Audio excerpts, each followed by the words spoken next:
Il faut tout embrasser. La grâce ultime de vivre, disait Victor Hugo, c'est de tout embrasser.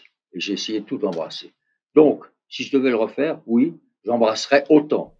Peut-être différemment, peut-être mieux, peut-être pas les mêmes personnes, mais j'embrasserais, oui, certainement.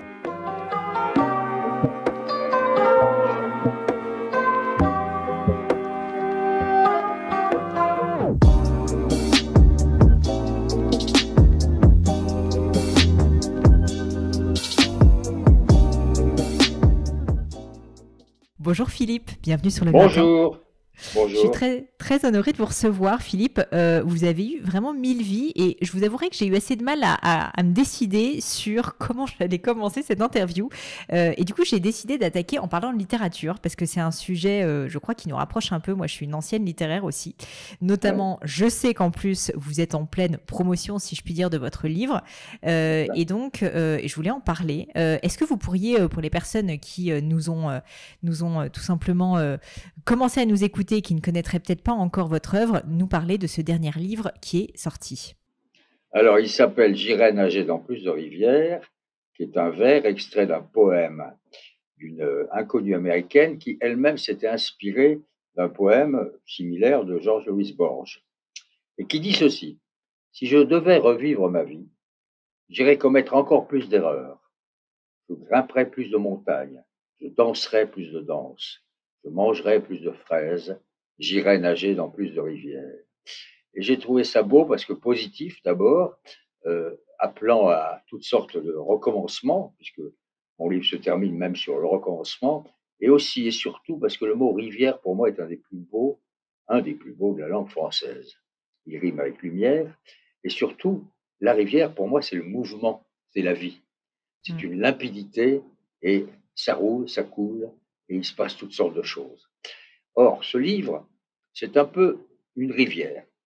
Il y a des gros cailloux au milieu de la rivière, ce sont les portraits, les rencontres. Il y a du gravier, ce sont les citations. J'ai parsemé le livre de citations que j'ai extraites de mes carnets Moleskine depuis toujours. Et c'est des rencontres, des souvenirs, la nostalgie, en même temps des métaphores, un regard sur la vie, la nature, les hommes, les femmes. Tout ça se termine par le seul mot important, l'amour. Et c'est un peu un kaléidoscope, mais tout à fait ordonné. Ça a l'air chaotique au début. En réalité, il y a une construction très précise qui fait qu'en sorte, j'essaie de toujours captiver et capturer le lecteur à travers, encore une fois, portraits, rencontres, souvenirs, métaphores, citations, humour parfois, et parfois aussi tristesse. Et vous y arrivez fort bien. Et je voulais justement parler de ce livre qui est vraiment d'une grande sagesse. Vous demandez en fait tout simplement, quand on a fait autant de choses que vous, j'ai commencé par dire vous avez eu 1000 vies, qu'est-ce qui vous donne envie de faire un livre un peu rétrospective comme celui-ci, c'est-à-dire un livre où on sent effectivement que vous avez puisé tout au long de votre vie pour en fait nous livrer finalement la substantifique moelle, les meilleurs conseils que vous pouviez donner à vos lecteurs? Bah, c'est un peu un aboutissement. J'en suis à mon 25e livre. J'en ai encore, à mon avis, beaucoup d'autres sous la plume, rassurez-vous. Mais c'est un moment comme ça. Ça faisait un moment que je travaillais sur mes Moleskine et je voyais toutes ces citations et je me suis mis à les classer par ordre: politique, amour, nature, famille, cinéma, chanson. Et je me suis dit qu'au fond, ça signifiait un tableau, un petit kaléidoscope de ce que j'avais vécu, mais pas seulement moi, ma génération. Ouais. Parce que dans ce livre, je ne parle pas forcément de moi, je parle des autres, des personnalités, des événements, des rencontres, de tout ce qui a fait le sel d'un demi-siècle. Donc c'était le moment pour moi, c'est arrivé au bon moment. Vous savez, c'est toujours pareil, hein, c'est ce qu'on appelle le timing. C'était le moment de l'écrire, je le nourrissais en moi depuis très longtemps et j'ai décidé de le construire comme ça, comme au fond, on peut construire un film. C'est un montage. Il y a des séquences, des arrêts, des interruptions, il y a une rythmique qui est en partie construite à travers ce qu'on en parlera peut-être de mes chapitres que j'appelle J'emporterai, qui sont toutes sortes d'énumérations de toutes sortes de petites choses, qui sont le sel de la vie, le sel de nos vies. Et tout ça a fait que on ne peut pas appeler ça un roman, encore que ma vie Non. est une sorte de roman. Mais toutes nos vies sont des romans, ma chère. Toute vie est un roman. C'est un récit, c'est un essai, c'est une promenade, c'est une rivière. Voilà. Justement, Philippe, je suis très intéressée par la manière dont vous écrivez vos livres. Comme vous dites, vous en êtes à votre 25e, c'est pas peu dire, et j'espère effectivement qu'on en aura encore beaucoup d'autres. Et en fait, je voulais revenir avec vous, si vous en êtes d'accord, sur votre processus d'écriture. Et en plus, on pourrait faire le parallèle aussi avec les processus d'écriture en musique, par exemple, ou pour des scénarios de cinéma, parce que je sais que vous êtes absolument sur tous les tableaux. Je voulais vous demander, est-ce que vous pourriez nous dire, quand vous vous mettez à écrire, finalement, à quoi ressemble votre vie, à quoi ressemblent vos journées? C'est-à-dire que si on pouvait essayer de visualiser en tant qu'audience néophyte, qui n'a pas l'habitude justement d'être écrivain, de se dire comment est-ce que vous vous y prenez? Est-ce que vous êtes vraiment de ces personnalités écrivains qui allez vous enfermer pendant plusieurs semaines, plusieurs mois pour écrire tout d'un trait? Est-ce qu'à l'inverse, c'est quelque chose que vous faites au fil de l'eau? Est-ce que vous avez besoin donc de solitude? Est-ce que vous êtes extrêmement méthodique, concentré? On sent que les livres sont très structurés. Voilà, si vous pouviez me parler un petit peu de votre processus d'écriture pour qu'on comprenne d'où vient l'inspiration et comment vous arrivez à la traduire ensuite en mots. Alors le processus dépend de mon processus même d'existence, c'est-à-dire que je ne suis pas qu'un écrivain qui, tous les matins, dans sa robe de chambre et dans ses pantoufles, prend son stylo, écrit tranquillement pendant 4 heures, déjeune et recommence à écrire. Je suis un homme de médias, je bouge, j'ai des amis, j'ai des réseaux, j'ai une famille, j'ai des petits-enfants, donc tout ça existe aussi. Et il faut caser, si j'ose dire, Hmm. les plages d'écriture dans une vie très remplie. J'ai une émission de télévision hebdomadaire, j'écris plusieurs chroniques hebdomadaires, j'ai un rendez-vous de vidéo sur le site du Point qui m'occupe aussi, ce qui veut dire que je reste dans le courant central de l'actualité et de la vie à Paris, pas seulement à Paris. Et donc, il faut trouver les plages d'écriture. C'est Je les ça. trouve essentiellement les week-ends, pendant les vacances, et puis très tard la nuit. Mais je n'écris pas tous les jours. Il peut m'arriver de poser le manuscrit, d'attendre 8 jours et de le reprendre. C'est pas gênant parce qu'entre-temps, ça mûrit un peu dans ma tête et quand je relis ce que j'ai écrit, évidemment, je barre, je corrige et je rewrite et je recommence. Et c'est un processus un peu comme tisser sa toile, sauf que parfois vous vous arrêtez de tisser et vous Hmm. allez travailler sur une autre toile. Alors, donc c'est essentiellement quand même, dans les sessions d'écriture, c'est 2 ou 3 heures à peu près. C'est Il faut que j'ai la lumière. Je peux pas écrire, enfin, je peux écrire n'importe où, c'est pas la question, mais j'aime écrire. Quand j'écris dans la journée, je ferme les rideaux et j'allume les lampes. Il faut qu'il y ait de la lumière. Il faut que j'ai la sensation d'être dans la nuit. Parce que pour moi, l'écriture, je l'associe à une notion de nuit. Pourquoi? Une notion de solitude, vous parliez de solitude, de silence, Ouais. d'isolation et d'inspiration. L'inspiration, c'est quelque chose qu'évidemment on ne contrôle pas, c'est-à-dire que par moment, je l'ai souvent dit, et je ne suis pas le seul, Faulkner l'a écrit bien mieux que moi, vous avez l'impression qu'il y a au-dessus de votre épaule quelqu'un qui vous Hmm. dicte, qui écrit à votre place. Dans ces cas-là, il faut évidemment laisser aller l'écriture et suivre cette espèce de deuxième voix qui est dans votre dos. Ça peut durer 1 ou 2 ans parce que, encore une fois, il y a des arrêts, il y a les vacances, il y a les voyages, il y a tous les événements de la vie. Je ne me donne pas un calendrier. Néanmoins, j'ai appris, grâce au journalisme, qu'il faut avoir des contraintes. Il faut quand même se dire, bon, tu vas faire à peu près 200 à 300 pages et tu vas t'arrêter dans 6 ou 8 mois. Il faut au moins quand même se donner ce Un qu'on cadre. a, ce qu'on appelle, oui, un cap et ce qu'on appelle en journalisme le deadline, la ligne de Hmm. bord.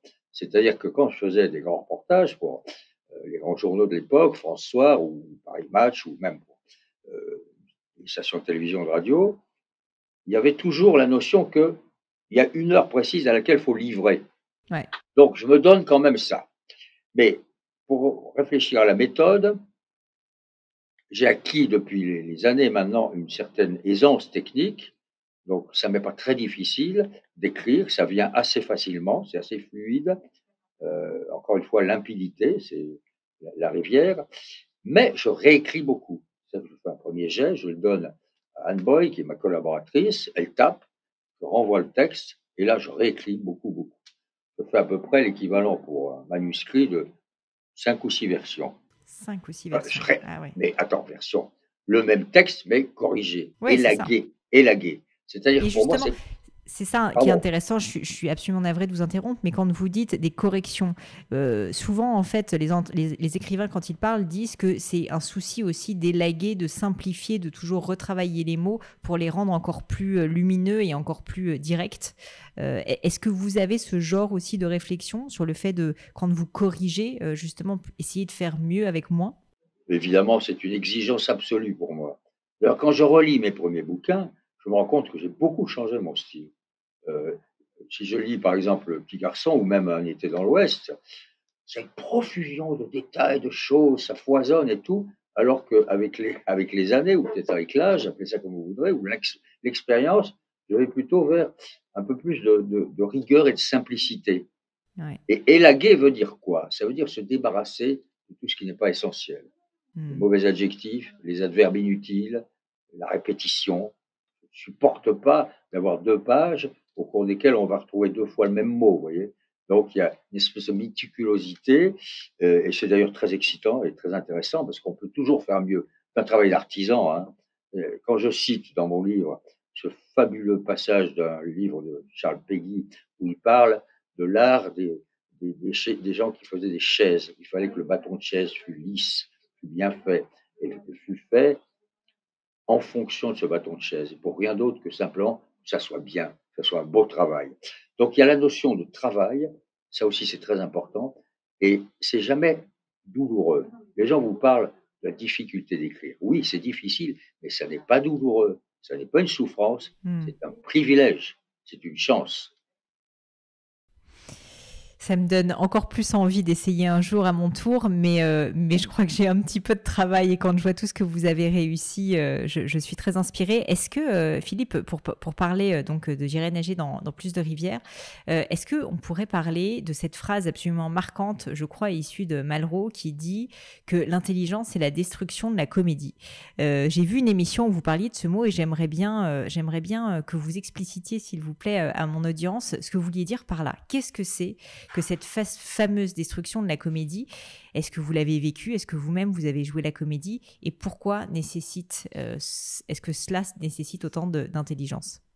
Alors, Malraux, un jour, avec Roger Stéphane, qui a été un très bon écrivain, un très bon essayiste, qui malheureusement a disparu, qui a été un résistant en plus, et moi j'ai beaucoup d'admiration pour les gens qui ont résisté pendant la Deuxième Guerre mondiale. Malraux rencontre Stéphane, Roger Stéphane le voyait souvent, et puis ils se mettent à parler de quelque chose, et Stéphane dit oui, un tel, il était intelligent. Il dit attendez, attendez, lui dit Malraux, c'est quoi l'intelligence? C'est le jugement hypothétique, l'esprit de synthèse, et la destruction de la comédie. Alors d'abord, je considère qu'il y a toutes sortes d'intelligence. Elle est bien la définition de Malraux, mais il y a l'intelligence de l'ouvrier, l'intelligence du sportif, l'intelligence de l'agriculteur. Il y a toutes sortes, toutes formes d'intelligence. Néanmoins, ce troisième élément, la destruction de la comédie, ça veut dire en fait la destruction de l'ego, de la vanité, de l'apparence, de l'image, du rôle que l'on veut jouer. Est-ce que nous sommes tous des comédiens de notre propre vie? Ai-je détruit ma comédie? Est-ce qu'en ce moment, en train de vous parler, je suis dans le naturel absolu ou est-ce que je suis dans une forme, une sorte de comédie? C'est interminable comme interrogation, mais c'est très intéressant parce que ça veut dire quand même, et on en revient à une autre phrase très importante de Marguerite Yourcenar qui dit il faut manier le poignard tibétain a tué l'ego. Donc toute la question, la destruction de la comédie, c'est essayer de se débarrasser le plus possible de tout ce qui est la vanité, l'orgueil, la fierté, la présomption, la prétention, être soi-même. Et quand vous dites ça dans ce livre ou quand vous citez Malraux, vous avez pensé à des moments dans le passé où justement vous avez joué vous-même la comédie, où vous avez considéré que vous aviez de l'ego? Oh ben, on a tous un ego, ma chère, hein. On fonctionne aussi avec ça, et Dieu merci. Euh, un ego, ça signifie aussi peut-être, c'est pas la même chose, mais quand même, c'est avoir un surmoi, c'est-à-dire avoir du recul sur soi. Bon. Alors, il y a l'ego et puis il y a le recul sur soi. Et donc, juger si oui ou non son ego est trop envahissant, ça fait partie aussi du travail de la discipline personnelle. Moi, bien sûr, j'ai joué la comédie comme tout le monde. Si vous voulez, lorsque je suis sur un plateau de télévision où on m'interroge, j'ai un regard sur ce que je suis en train de faire. Ouais. Je Toujours sais une que je autre suis. version de vous en train de vous regarder. Oui, oui, bien sûr. Et puis, quand j'ai dirigé, des films, je jouais au metteur en scène. J'étais content de m'habiller en metteur en scène, assis sur mon fauteuil metteur en scène, des lunettes, tout ça, les viseurs, il y avait tout des rites, des fétiches. Donc c'était une forme de comédie. Mais au moment où le vrai travail commençait, c'est-à-dire construire une prise, répète, fait bouger la caméra, on dit moteur et puis action, et là il n'y a plus de comédie. Il y a la vérité de ce que vous faites. Donc il faut savoir s'en débarrasser régulièrement au profit de faire, Mmh. de l'action. Selon moi, à partir du moment où vous faites ce que vous aimez et que vous aimez ce que vous faites, la comédie disparaît. L'ego s'efface. C'est une belle leçon que vous nous transmettez. Bon, Hem, j'essaye. est-ce que, avec le recul, vous pourriez dire parce que j'ai vraiment l'impression, avec ce livre, une fois de plus, qui est un livre, je trouve, d'une profonde sagesse, que vous avez, vous-même finalement, écrit ce livre aussi pour nous parler de votre cheminement et de la manière dont vous-même, en fait, vous aviez évolué, vous aviez changé. Et je voulais vous demander donc si, vous vous adressez là aujourd'hui à des jeunes qui nous écoutent par exemple, est-ce que vous pourriez leur donner quelques conseils, peut-être ceux que vous avez trouvés les plus importants, issus de ce livre, pour éviter soit peut-être de tomber justement dans ce piège de l'ego, soit d'autres choses sur, vous-même, votre propre cheminement? Est-ce que vous avez essayé de nous retranscrire au travers de ce livre? Alors, bien évidemment, il faut lire. Il y a sans aucun doute, il faut lire. C'est très bien les réseaux sociaux, c'est très bien les caméras, les télés, les séries télévisées, tout ce que vous voulez. L'image qui a d'ailleurs envahi nos univers et le cinéma, pour lequel moi j'ai une admiration et une adoration. N'empêche que la lecture des grands classiques, des inconnus, la lecture, une nouvelle, un gros bouquin, un petit bouquin, un grand écrivain, d'un inconnu, d'un américain, d'un sud-américain, d'un français, les lectures vous enrichissent et vous apprennent un certain nombre de choses. Donc, quel que soit votre âge, puisque vous dites, vous me demandez de parler à des jeunes, lisez, essayez quand même de lire, ne serait-ce d'ailleurs que le dictionnaire. Le plus Ouais. beau livre du monde, c'est le dictionnaire. Pourquoi? Parce qu'il y a tous les mots. Et les mots, derrière les mots, il y a autre chose. L'étymologie d'un mot, ce que ça signifie, la force du mot, la force du verbe. Nous sommes encore une fois, malgré tout, conduits à respecter ce qui est écrit. Bien. Mais ça ne suffit pas. À votre âge, à l'âge de la jeunesse, il faut être près de la vie. Il ne faut pas s'enfermer. Il faut aller vers les autres. Il faut aimer les autres. Il faut écouter les autres. Il faut être curieux des autres. Et il faut aller voir. Comme disait Jacques Brel, il avait toujours cette belle expression, il disait il faut aller voir. Ça signifie il faut partir. Il faut quitter le cordon, il faut couper le cordon, faut voyager, il faut traverser la mer ou traverser un département, faire du stop, prendre un avion, prendre un train, bouger, bouger, avancer vers l'inconnu, satisfaire la curiosité. Si vous n'êtes pas curieux, vous n'avez pas de chance. Il faut être curieux des autres. Et en étant curieux des autres, on finit par aussi regarder sur soi.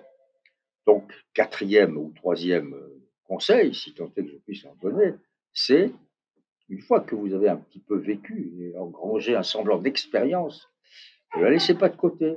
Au besoin, écrivez-la. Prenez un petit carnet de notes, comme j'ai toujours fait toute ma vie, un petit Moleskine. Je ne sais pas, carnet de notes, prenez je ne sais quel appareil électronique sur lequel vous mettez les deux, trois phrases importantes ou les deux, trois moments importants, le rappel d'une discipline, d'une leçon. Apprenez vos leçons, fréquentez des gens de votre âge, bien sûr, pour les aimer, pour festoyer, pour danser, pour chanter, pour aimer et être aimé, certes, mais aussi fréquenter les plus âgés, ceux qui ont de l'expérience, du savoir-faire et qui aimeront vous transmettre Mmh. comme des mentors leur savoir et leur expérience. Moi, j'ai toujours, toute ma vie, évidemment, fréquenté les gens de mon âge, ma génération, mais en même temps, je me suis toujours adressé à des gens beaucoup plus âgés, des mentors. En matière de cinéma, c'était Jean-Pierre Melville. En matière de presse, c'était Pierre Desgros ou Pierre Lazareff. En matière d'amour, c'était ma mère ou Françoise Giroud.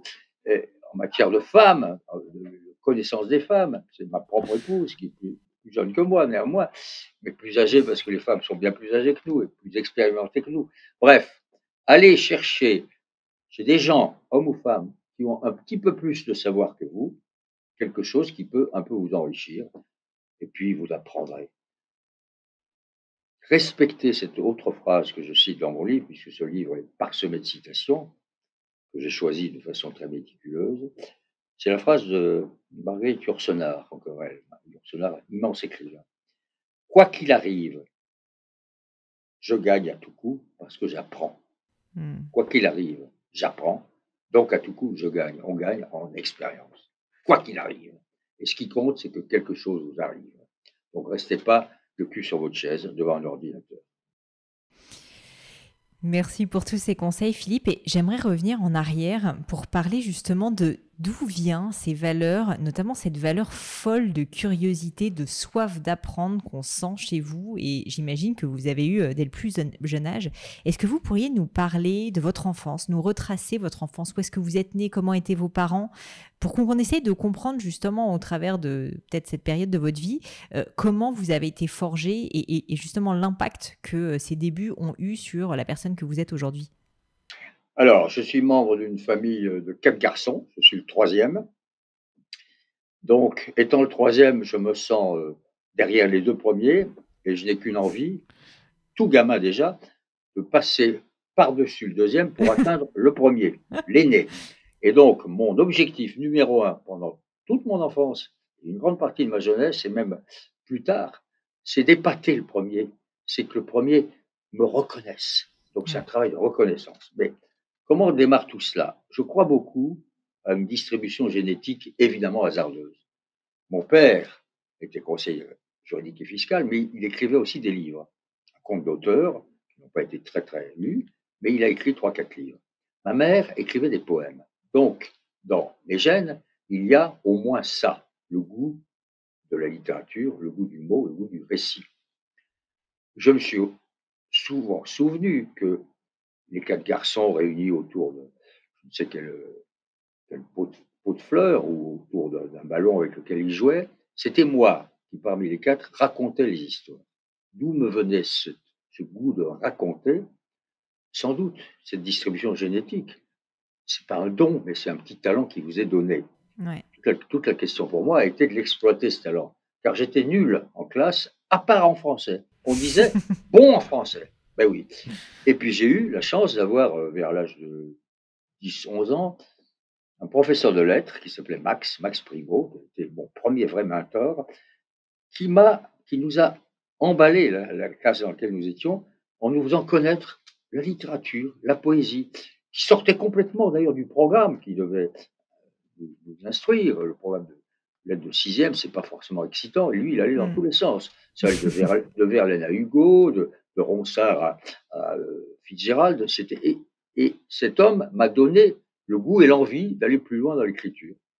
Donc, très très rapidement, vers l'âge de 15 ans, poussé par ma mère qui aimait me pousser vers d'autres aventures, j'ai été candidat à un journal de jeunes que faisait le Figaro à l'occasion du Salon de l'Enfance.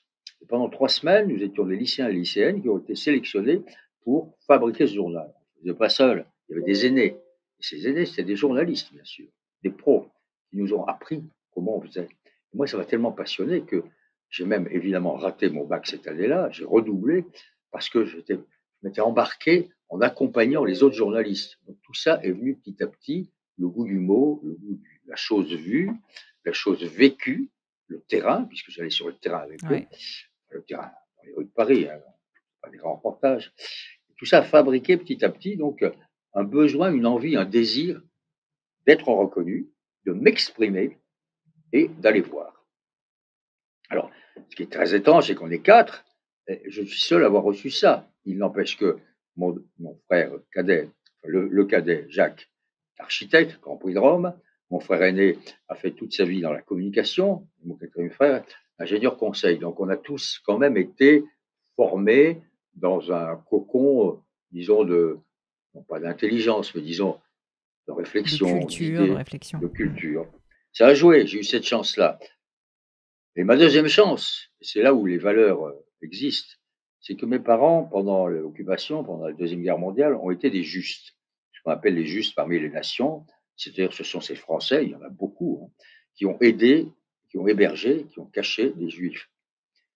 Mes parents ont hébergé pendant très longtemps pratiquement les 3 ou 4 années de l'occupation, des Juifs qui fuyaient Paris pour aller traverser, Montauban étant pas loin des Pyrénées, la frontière espagnole, et pour ensuite s'évader vers le Maroc et peut-être vers les États-Unis.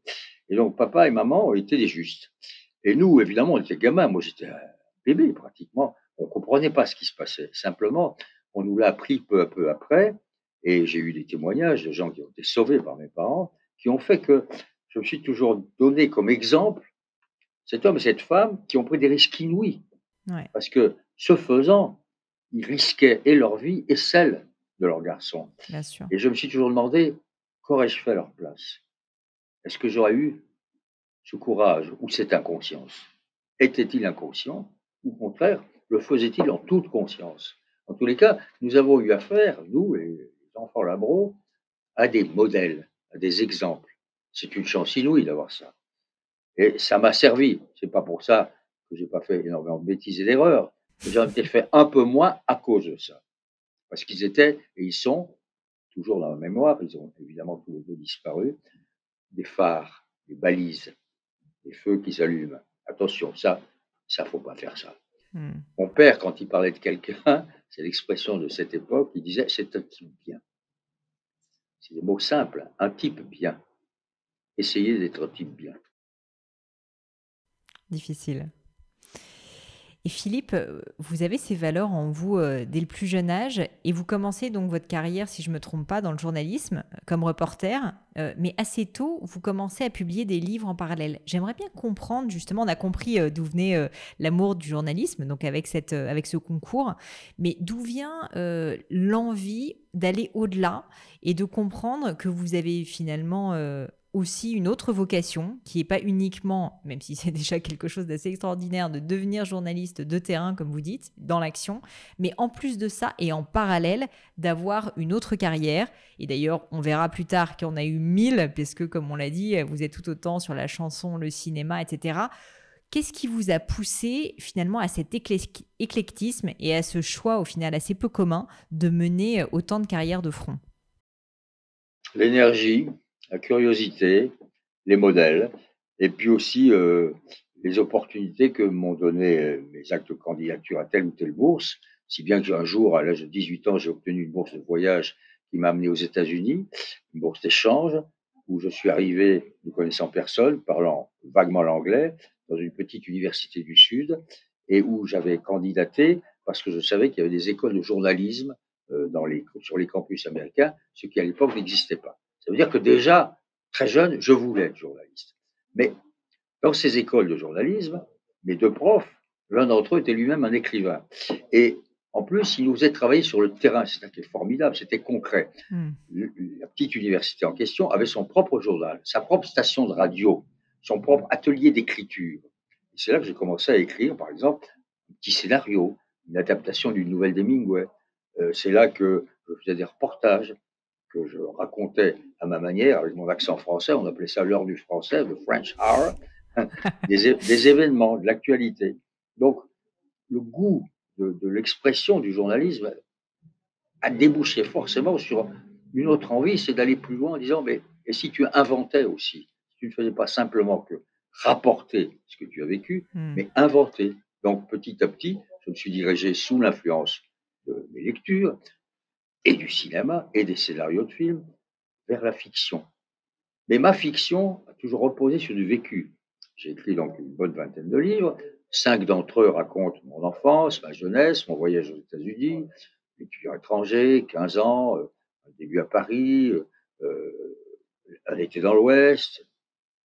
Ça repose sur ma vie, mais l'idée, c'est d'inventer à partir de ce que j'ai vécu. Je vous donne un exemple. J'ai écrit un livre qui s'appelle 15 ans, qui raconte le premier amour inassouvi, bien sûr, inachevé, insatisfait, d'un jeune lycéen pour une jeune fille qui a 3 ans de plus que lui. Je suis simplement parti d'une vision que j'ai eue quand j'étais jeune lycéen, sur un trottoir, d'une jeune fille, vêtue d'une robe un peu mauve, et qui avait quelque chose de lumineux et de fascinant. Je ne l'ai jamais rencontrée. À partir simplement de cette vision qui est restée dans ma tête, un jour, je me suis mis à écrire 15 ans. C'est fou. Oui, mais vous partez de quelque chose et vous en faites une fiction. Quand je raconte dans L'étudiant étranger mes années, mes 2 années d'études aux États-Unis, je raconte des éléments vrais, vécus, mais en même temps, j'ajoute de la fiction. Toute une aventure avec un shérif qui me suit de près parce qu'il se rend compte que je fais des choses pas tout à fait normales. J'ai jamais vécu ça. Simplement, un jour, j'ai croisé un shérif à cause d'un petit accident de voiture que j'avais eu. Et simplement, la vision de ce gros shérif là, sur le bord de la route, avec ses pistolets à la ceinture, son grand chapeau, la comme ils ont là-bas, c'est pas dans les films, c'est dans la vie, a fait que beaucoup plus tard, quand j'ai écrit Les Tueurs étrangers, tout un chapitre repose simplement sur ce souvenir de cet homme et vous inventez à partir de votre vécu. Tous les écrivains font pas ça. C'est ma méthodologie à moi. Mmh. Donc petit à petit, ça s'est accumulé. Quand je suis rentré en France à l'âge de 20 ans, j'ai fait du journalisme, j'ai travaillé pour la radio, ensuite pour des journaux, mais j'avais toujours envie d'aller plus loin, de De signer raconter moi-même, des histoires. oui, de raconter des histoires. Alors je l'ai fait ensuite avec des courts-métrages, de cinéma, avec des scénarios, mais en même temps, parallèlement, j'ai attendu d'avoir l'expérience de la guerre d'Algérie pour ensuite raconter cette expérience, raconter ma génération à travers cet événement majeur qui est une guerre qui fait que vous êtes face à des réalités les plus essentielles, les plus cruciales. Et j'en ai fait mon premier roman qui s'appelle Des feux mal éteints. Et puis à partir de là, les autres ont suivi. Mais entre chaque roman, comme je vous l'expliquais tout à l'heure, je faisais aussi d'autres choses. Alors d'où vient tout ça? Ça vient de l'énergie. Je suis habité par une très grande énergie et puis par une envie de dire, une envie de faire, une Ouais. envie d'exister et d'être écouté et reconnu. Non pas pour la notoriété ou la gloire, je m'en fiche, mais pour simplement se dire qu'on n'a pas fait ça pour rien. Il y a des gens qui vont Mmh. vous lire, il y a des gens qui vont aller voir le film que vous avez fait. On ne travaille pas pour des salles vides. On ne fait pas un film pour une salle vide et on n'écrit pas un livre, on ne publie pas un livre pour qu'il reste sur les rayons d'une librairie. On souhaite que le public, les inconnus, les anonymes, hommes et femmes, se retrouvent peut-être plus ou moins dans ce récit, dans ce film, et donc vous suivent. Quelque chose que je trouve très intéressant, c'est que, vous savez, aujourd'hui, on dit très souvent, pour réussir dans la vie, il faut se spécialiser, il faut se discipliner, il Ouais. faut vraiment aller droit au but et vraiment faire une seule chose. Et vous, Philippe, pourtant, vous avez vraiment enfin, très bien réussi. Et pour autant, justement, vous avez refusé ce cadre qui vous a finalement, qui vous aurait peut-être empêché d'être aussi libre. Et donc, j'ai vraiment cette sensation qu'au-delà de l'énergie, il y a une notion fondamentale chez vous qui est l'amour de la liberté et de cette curiosité dont on parlait. Quel est votre point de vue au sujet de cette idée selon laquelle il faut justement ne pas se conformer à un cadre qui est celui qu'on veut souvent nous imposer, d'avoir une réussite simple, efficace, en allant uniquement dans un sens, puisque vous êtes l'exemple même d'un éclectisme réussi? Alors voilà, ça s'appelle l'éclectisme. Vous avez raison d'employer le terme, c'est très précisément ça. Qu'est-ce qu'un éclectique? C'est quelqu'un qui effectivement s'essaye dans un domaine assez large. Dans mon sens, dans mon domaine, c'est la communication. Mais dans la communication, il y a quoi? Il y a l'écriture, la télé, la radio, le cinéma, même la pub. J'ai aussi fait des films de Ouais. pub à une époque. Bon, dans ce domaine-là, l'éclectique va d'un moyen d'expression à un autre, sans doute parce qu'il n'est jamais satisfait de ce qu'il vient de faire. Hmm. Donc, il va ailleurs et puis il revient. C'est des allers-retours. L'éclectique, c'est quelqu'un qui veut toucher à beaucoup de choses. Alors, il y a cette expression touche à tout.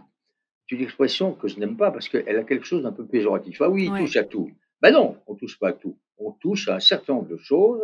On les touche. On sait que là-haut, il y a une barre qu'on ne pourra pas franchir, qui est celle de vos modèles.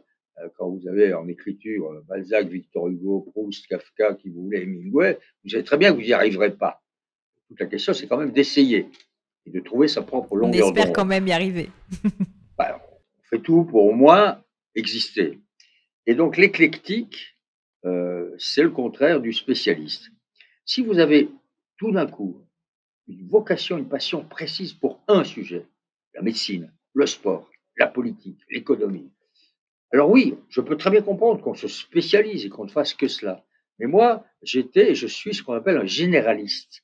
C'est-à-dire que j'ai toujours, c'est le journaliste qui m'a apporté ça, aimé, dans une année de journalisme par exemple, aussi bien couvrir, c'est ça l'expression, couvrir un événement, un mariage princier à Londres, la reine Elisabeth, un déraillement dans le sud de la France, le voyage de Khrouchtchev en France, que De Gaulle rencontre au cours de plusieurs cérémonies, un fait divers, un prix Goncourt, l'obtention d'un prix, comment ça se passe, Drouan, le monde qu'il y a, le généralisme, c'est-à-dire aller dans tous les sens, aller taper à la porte des commissariats pour savoir si sur la main courante, il n'y a pas quelque chose qui peut vous intéresser.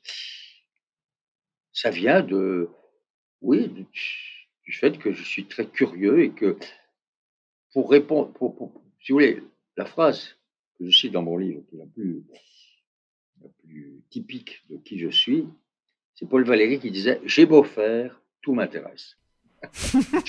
Alors, il y a beaucoup de choses qui m'intéressent. Il y en a sur lesquelles je suis nul. Je suis très mauvais en mathématiques, je suis très mauvais en sciences, je suis très mauvais donc même en science-fiction, par exemple, j'arrive pas à lire la science-fiction. Bon, il y a des domaines dans lesquels je sais que je suis pas bon. Ceux dans lesquels je sais que j'ai un semblant de savoir-faire, et surtout de désir, alors là, je fonce. Et le tout, c'est de le savoir quand on est bon et pas bon. Au moins, apparemment, vous y avez réfléchi.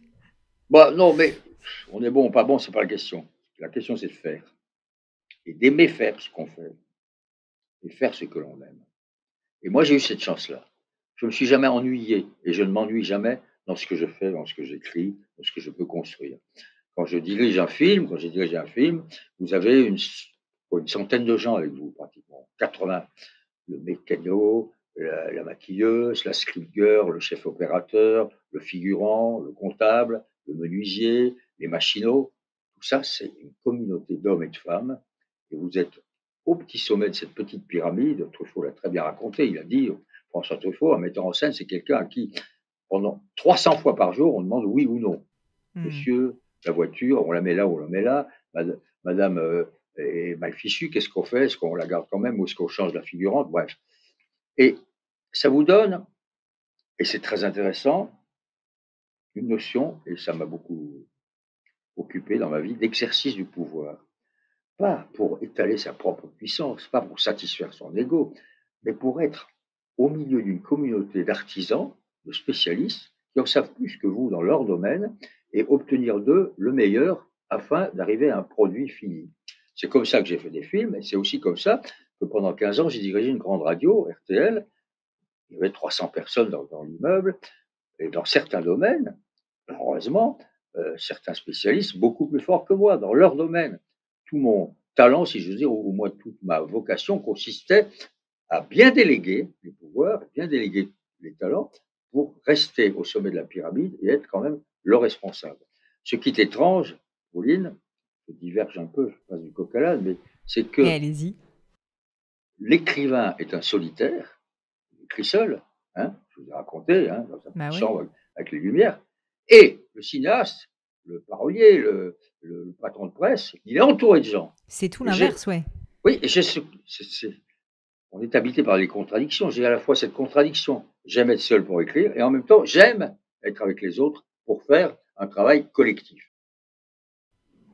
Et ça, vous pensez que ce besoin de solitude, justement, que vous avez, en fait, vous arrivez à l'exprimer au travers de la littérature et en fait, ces moments, la raison peut-être pour laquelle, alors je fais peut-être de la psychologie de bas étage, mais la raison pour laquelle vous avez été aussi prolifique sur l'écriture, c'est que vous aviez besoin, avec votre vie si remplie, si chargée, si pleine d'énergie, d'avoir des moments, on va dire, de prise de recul, des moments de pause. Vous parlez aussi de tous ces carnets Moleskine que vous avez où vous écrivez vos pensées. Finalement, on a vraiment l'impression, quand on vous écoute, Philippe, que vous avez à la fois, vous êtes vraiment dans l'instant, dans l'action, vous n'arrêtez pas de parler d'action, mais vous avez aussi cette capacité à prendre un immense recul avec des temps peut-être un petit peu plus lents.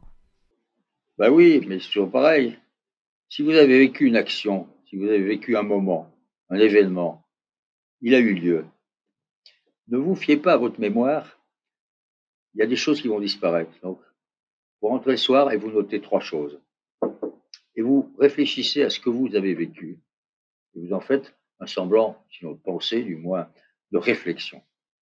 Donc, mon idée, et j'ai appris ça aux États-Unis d'ailleurs, c'est que l'action n'est pas incompatible avec la réflexion. Au contraire, l'action nourrit la réflexion. Alors évidemment, Pascal dit tout le malheur des hommes, c'est qu'ils quittent leur chambre, alors qu'ils devraient rester chez eux. Je ne suis pas d'accord. Il y a un moment donné où il faut être dans la chambre, c'est sûr, avec Pascal, et réfléchir. mais il faut être aussi dehors, dans la vie. Quand j'ai rencontré, c'était mon premier interview, ce génial poète qui s'appelle Blaise Cendrars. Si ceux qui vous écoutent, Bien sûr. nous écoutent, n'ont pas lu le Transsibérien, c'est un des plus beaux poèmes de la poésie française. Cendrars m'a dit cette chose: rester près de la vie, ben, ça veut dire qu'il faut sortir. Et on ne peut pas rester tout le temps tout seul, effectivement. Sauf que, puisque vous avez été dans la vie, avec un V majuscule, rien ne vous empêche ensuite de réfléchir sur elle, de prendre ce recul dont vous parlez, cette distance qui vous permet de vaguement élaborer un semblant de pensée. Est-ce que justement, Philippe, vous avez presque établi des rituels pour justement avoir ces moments de pause, au-delà de l'écriture, mais des moments de prise de recul, de réflexion? Parce que vous êtes tellement dans l'action que parfois, quand on ne s'écoute pas et qu'on ne se met pas finalement ces petits rituels dont je parle, bah, en fait, on oublie ces pauses. On oublie de dire stop et de dire non, maintenant, il faut que je réfléchisse. Est-ce que vous avez mis en place voilà, quelque chose? Bah, vous disiez le fait d'écrire dans votre calepin, le fait de peut-être, je sais pas, vous faire des réflexions tous les soirs. Je sais pas si vous l'avez théorisé, si vous y avez réfléchi ou si c'est quelque chose que vous avez fait tout à fait naturellement. Oh, c'est venu très tôt, je ne sais plus qui m'a appris ça d'ailleurs, c'est peut-être un professeur ou j'avais lu qu'un écrivain faisait ça. L'idée d'ouvrir un carnet et le soir, noter 3 choses. Pas tenir un journal forcément, mais simplement noter 3 petites choses dont je sais que je les oublierai puisque la mémoire c'est un tamis, hein. Ouais. Il y a beaucoup de cailloux qui alors il reste quelques pépites. Alors les pépites, il faut les mettre de côté. Donc j'ai appris ça il y a très, très longtemps, et effectivement ça vous donne un tout petit avantage peut-être sur d'autres, c'est que vous pouvez revenir sur ces carnets, vous pouvez vous relire. Et en vous relisant, vous relisez une phrase, tiens, ouais, qu'est-ce qu'il a dit là? Le prix Nobel Orhan Pamuk, il a écrit en 2006, j'écris pour être heureux. Donc vous allez chercher dans un bouquin sur tous les discours des Nobel et vous lisez le discours de réception de Pamuk, qui est un chef-d'œuvre. Donc c'est une discipline, oui, au moins une fois le soir. Avant de me coucher, qu'est-ce que je fais? J'ouvre le Moleskine, je feuillette un peu, je prends 3 notes. Et puis ensuite, je lis. Je ne me termine pas une nuit, enfin, je commence pas une nuit et je ne dors pas beaucoup. C'est un de mes avantages et une de mes forces. Ça me permet de prolonger un peu plus le temps de travail. J'ai besoin de lire quelques pages. En ce moment, je suis en train de lire les Mémoires d'Obama. C'est un long bouquin, hein, 800 pages. Mais je lis aussi très régulièrement et je relis. Puisque relire, comme revoir un film, ça vous permet d'un peu plus redécouvrir ce qui, quand vous étiez plus jeune, Hmm. ne vous avait pas frappé. Moi, j'ai relu 5 fois Madame Bovary, à 5 époques de ma vie. C'était pas le même roman. Forcément, c'était pas le même homme. C'est vraiment intéressant. Juste pour terminer sur ce point des prises de notes, quand vous dites noter 3 choses, pour être précise, en fait, c'est pas nécessairement des choses qui vous sont arrivées dans la journée. Ça peut être une pensée, ça peut être, c'est pas forcément de la gratitude ou quoi que ce soit. Vous auriez quelques petits exemples de choses typiques que vous auriez pu noter? Ça peut être une citation, c'est... Bah, écoutez, je sais pas, moi, la dernière fois que j'ai ouvert mon carnet, ça devait être hier, j'ai noté, 2-3 souvenirs que j'avais d'un garçon qui vient de mourir, qui s'appelait Jean-Louis Servan-Schreiber, qui était un grand homme de presse. C'est lui qui a inventé l'Expansion, qui a inventé le journal Livre, qui a racheté un journal qui se vendait à 70 000 exemplaires, qui s'appelait Psychologie, qu'il a vendu à 700 000 exemplaires. C'est un grand, hein, le frère du célèbre Jean-Jacques Servan-Schreiber. Donc Jean-Louis, c'est ma génération, on a à peu près le même âge. Il est mort du Covid, malheureusement, il y a quelques jours. Et bon, une de mes dernières notes sur mon carnet d'hier, c'était quelques souvenirs que j'avais de ce garçon. Je l'ai connu très jeune, on s'est connu à l'âge de 15 ans. Alors 15 ans, pour moi, c'est un tournant de vie, hein. C'est le moment où vraiment un semblant de maturité arrive, un semblant de comportement un peu adulte. Donc voilà. Et puis là-dessus, j'ai lu, je crois que c'était ce matin ou hier, dans le Figaro, un très bon édito d'Arnaud de Lagrange sur cette formidable épisode du Vendée Globe où un navigateur en a sauvé un autre. Je ne sais pas, vous avez pu suivre Ouais. ça. Jean Le Cam, navigateur de 60 ans, qui vole au secours d'Escoffier qui a 40 ans. Et en plein Atlantique, tornade, l'océan, ouais, un exploit héroïque et passionnant. Et de Lagrange a fait un édito dans le Figaro, très intelligent, très bien écrit, où il citait d'ailleurs Tabarly, qui disait la mer, c'est un endroit où on ne peut pas tricher. Hmm. C'est pas fait pour les imposteurs. Bon, ben, j'ai noté ça. Voilà, c'est 2 choses que j'ai notées. Elles n'ont rien à voir l'une avec l'autre. La mort d'un ami, qui était un homme tout à fait admirable. Il a écrit une quarantaine de bouquins, d'essais sur l'âge, sur le. Et puis, 3 mots intelligents d'un confrère journaliste Mmh. par rapport à un événement qui m'a passionné. Si vous voulez, moi, je vis de l'actualité aussi. Donc, je note des choses comme ça. Et puis, je note aussi je sais pas moi, un moment qu'on a passé avec mon petit-fils, un de mes 2 petits-fils, Joseph, qui a 10 ans, et qui est brillantissime et qui jouait du piano, devant nous, Françoise et moi, il commence à pas mal jouer et l'émotion et la joie et la sérénité que m'a apporté ce moment. Donc voilà, je l'écris comme je viens de vous le dire. Exactement. Bah, merci pour ce partage. Philippe, pour terminer, j'aime assez, finir par quelques questions, assez personnelles, je dois vous dire, mais j'espère qu'elles ne vous dérangeront pas. La première que j'aime bien poser, c'est est-ce qu'il y a eu, un moment de doute, un moment d'échec que vous auriez vécu, dont vous pourriez nous parler et notamment les enseignements que vous en avez tirés, notamment, dans la lignée de cette fameuse phrase de Marguerite Yourcenar? Oh, ben des échecs, j'en ai eu comme tout le monde, bien sûr, et des doutes, j'en ai aussi vécu, puisque le doute, un jour, m'a envahi au point que je suis tombé en dépression. J'ai vécu une dépression nerveuse très violente, dont j'ai fait quelques années après un livre qui s'appelle Tomber 7 fois, se relever 8, un proverbe japonais. Et puis, ce doute m'avait envahi au point que j'étais même plus capable de marcher d'une chambre à l'autre dans mon appartement. J'avais perdu toute estime de moi. Je me dépréciais à un point inimaginable. C'était venu par une série de circonstances qui ont fait que j'ai reculé devant un obstacle et que je me suis mis à douter de moi-même. Et je suis tombé, j'ai chuté dans ce qu'on appelle la dépression nerveuse. Je suis passé par les psychiatres, par toutes sortes de médicaments. Ça a duré 1 an, c'était très douloureux, très difficile. Ça s'appelle pas un échec, mais en fait, c'est une douleur.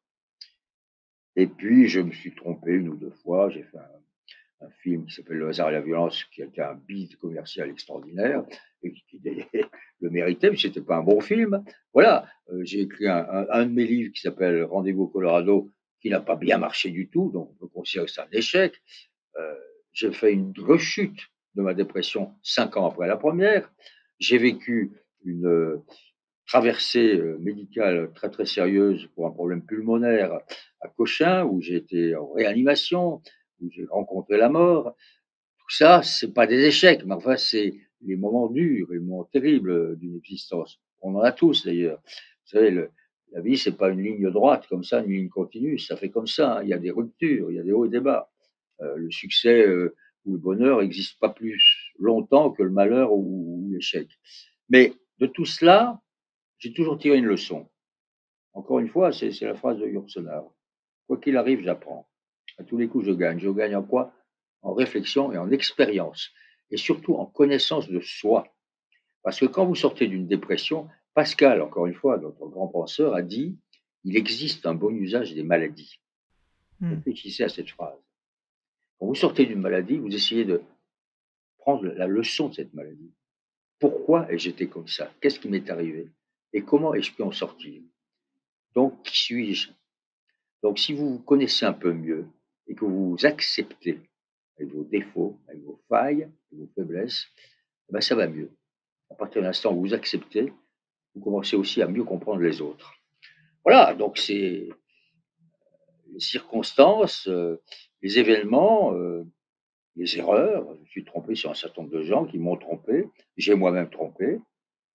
J'ai eu un premier mariage qui s'est terminé dans un divorce catastrophique. La vie n'est pas une ligne continue. Philosophe, écoutez cette phrase est pour vous, le bonheur est un astre volage. Début d'une chanson de Charles Trenet. Parce que j'aime aussi les chansons et la musique. Bah, ça, Ça fait c'est vrai qu'on n'a pas eu le temps d'en parler, mais non, souvent, elles font réfléchir et je sais que vous avez, largement contribué à la musique française, en travaillant, sur de très, modestement, très beaux morceaux. S'il y avait modestement. quelque chose à refaire, Philippe, dans votre vie, est-ce que vous referiez quelque chose différemment? Je sais pas. Je sais pas parce que quand même j'ai eu pas mal de chance en tout cas d'occasions que j'ai réussi à saisir. Donc, je ne refuserai pas d'aller aux États-Unis à l'âge de 18 ans. Je ne refuserai pas la main tendue d'un mentor pour m'apprendre ce que c'est que le cinéma.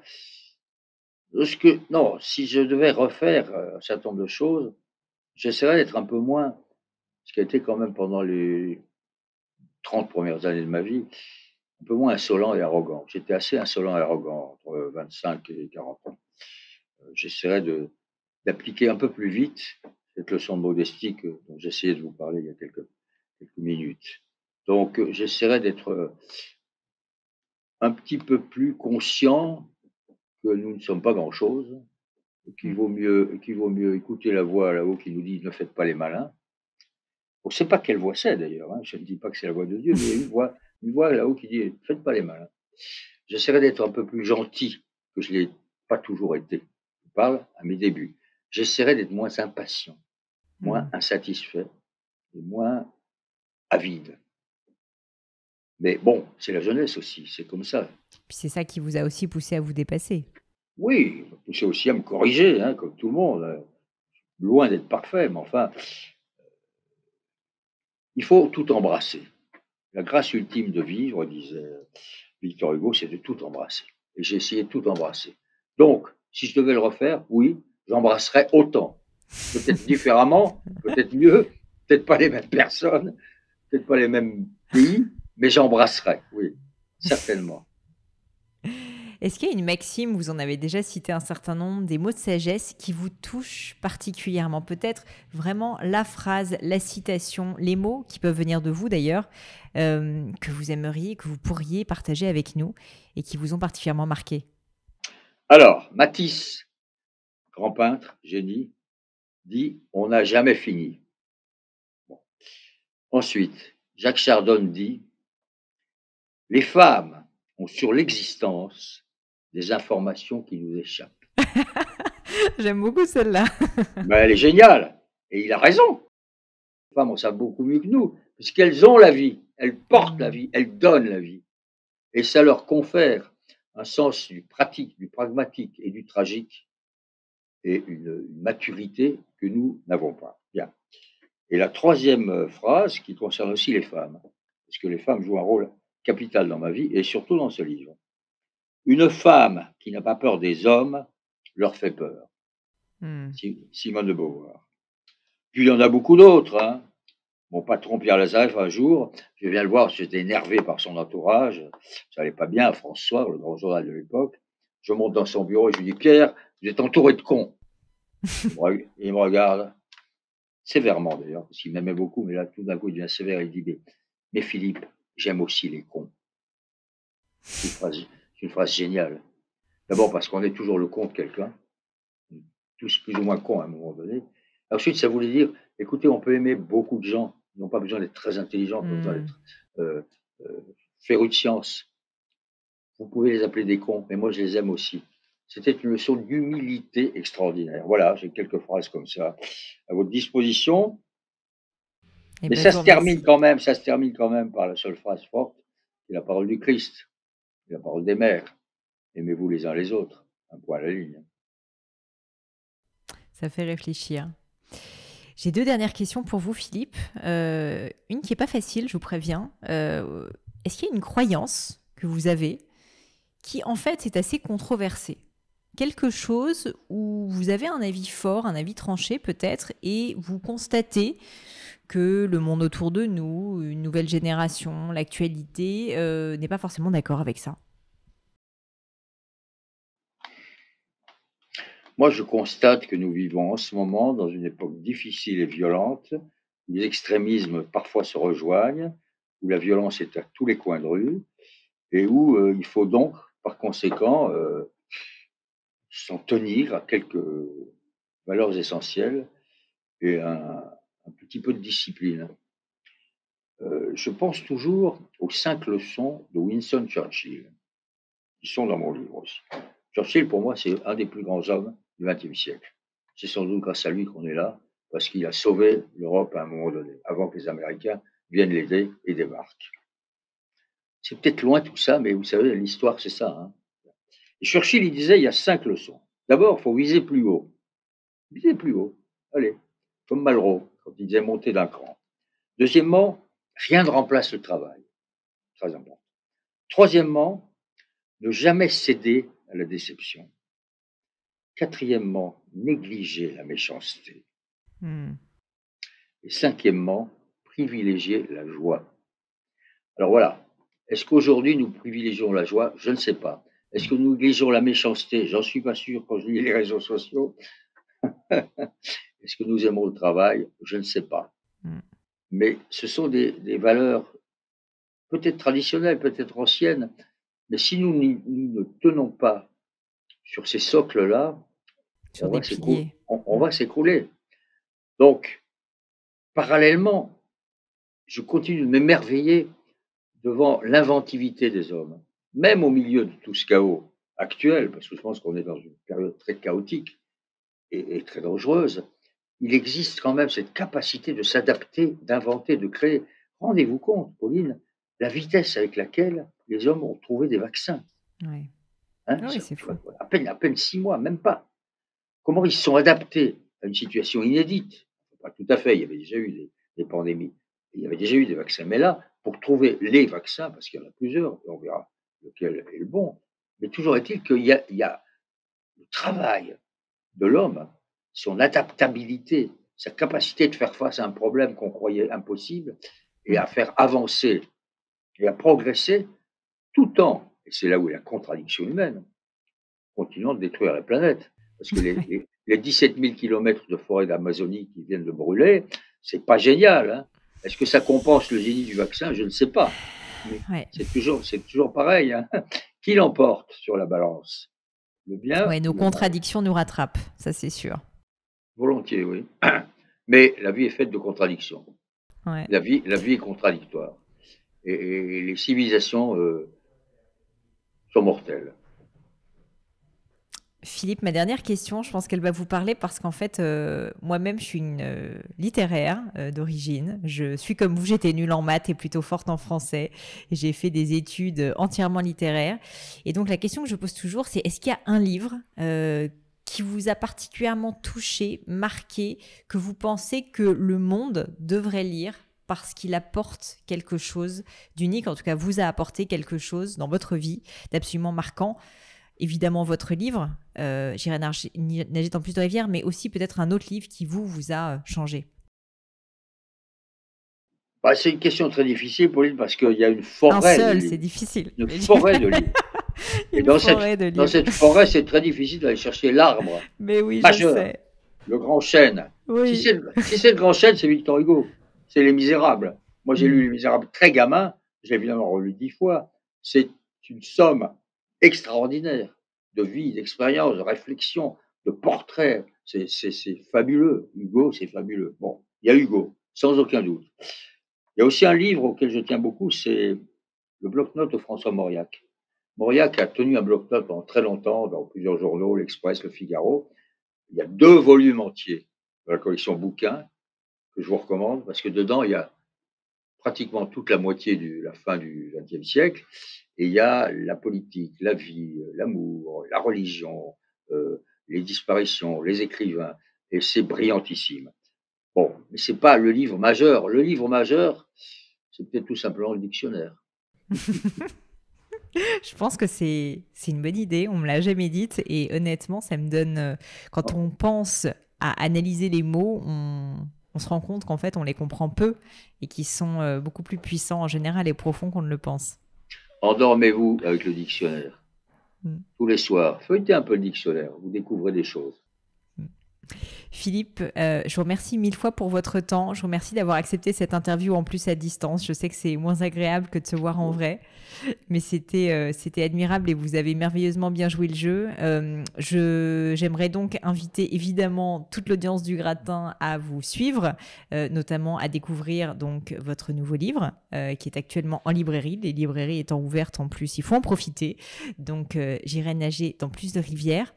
Et si on veut vous suivre, Philippe, malgré tout sur le monde du web, je crois que vous avez quand même, vous êtes quand même présent sur certains réseaux, si je me Oui, trompe alors pas. je butine un peu sur Twitter, je dois avoir à peu près 15 000 abonnés.